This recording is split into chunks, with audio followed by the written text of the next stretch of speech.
भातखंडे में कृष्ण उत्सव बड़ी धूमधाम से मनाया गया। हिंदू धर्म में कार्तिक मास को चतुर्मास का अंतिम मास माना जाता है और इस महीने का शास्त्रों में खासा महत्व बताया गया है। इस माह में भजन पूजन और दान पुण्य के साथ दीपदान का खास महत्व माना गया है। माना जाता है कि इस महीने में भगवान लक्ष्मी नारायण की विशेष कृपा भक्तों को प्राप्त होती है। माना जाता है कि मां लक्ष्मी के बिना इस संसार की कल्पना भी नहीं कर जा सकती। इसलिए कार्तिक मास में मां लक्ष्मी को प्रसन्न करने के लिए दीपदान के खास उपाय बताए गए हैं।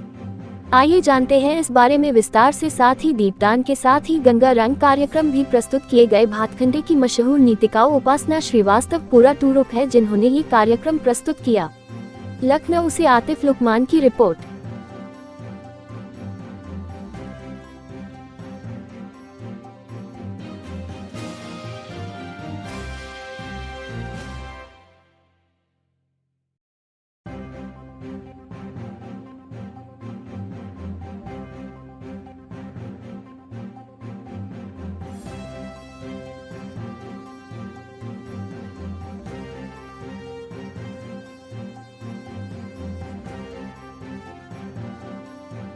कार्तिक मास चल रहा है तो हम लोग कार्तिक मास में दीपदान करना बहुत शुभ माना जाता है। तो हम लोगों ने ये दीपदान उत्सव रखा है ताकि ज़्यादा से ज़्यादा संख्या में लोग आएँ और दीप दान करें और जिससे उनको भगवान का आशीर्वाद मिले, क्योंकि ये कार्तिक मास में दीपदान करना बहुत शुभ माना जाता है। उसके साथ ही हमने रंगारंग कार्यक्रम भी प्रस्तुत किए हैं जिसमें कि हमारी भातखंडे की मशहूर जो नृत्यिका हैं वो उपासना श्रीवास्तव जी, उनका पूरा ट्रूप है जिन्होंने ये प्रोग्राम प्रस्तुत किया है। इसमें हमने कृष्ण का बाल रूप, डांडिया प्रोग्राम, फूलों की होली, महाभारत का सीन, इस तरह से उन्होंने अलग अलग सांस्कृतिक कार्यक्रम प्रस्तुत करे हैं अपने ग्रुप के साथ। और लास्ट में हम लोग ने डांडिया का प्रोग्राम भी रखा है जिससे सब लोग, आजकल डांडिया का माहौल चल रहा है, अभी नवरात्रि गए हैं, सबके अंदर एक उत्साह है तो सब ने मिलकर डांडिया भी किया है। ये पूरा प्रोग्राम कार्तिक मास में दीपदान करने का बहुत बड़ा महत्व है, ये हमारे पुराणों में भी है।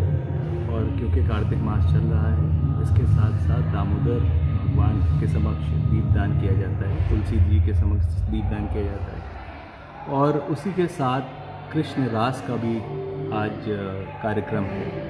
कृष्ण रास जैसे कृष्ण जी की रासलीला, तो उसमें वो अपनी गोपियों के साथ, राधा जी के साथ नृत्य कर रहे हैं और किस प्रकार से अलग अलग, हम लोगों ने गीता में पढ़ा, उनका जो अलग अलग उनके रूप थे, उसको यहाँ पर भातखंडे जो हमारा एक बहुत ही प्राचीन नृत्य का केंद्र है, वहाँ के लोग और वहाँ के जो स्टूडेंट्स उन्होंने प्रस्तुत किया।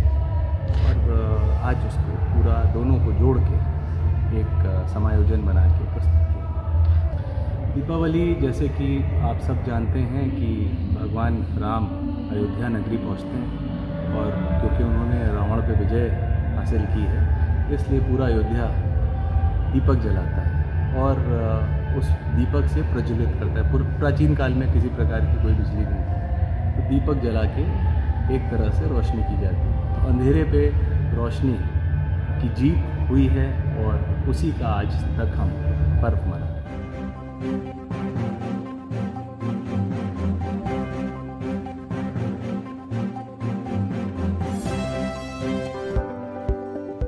NNY 24/7 न्यूज की खबरों से जुड़े रहने के लिए इन सोशल मीडिया प्लेटफॉर्मों से जुड़े और बने रहें NNY 24/7 न्यूज के साथ।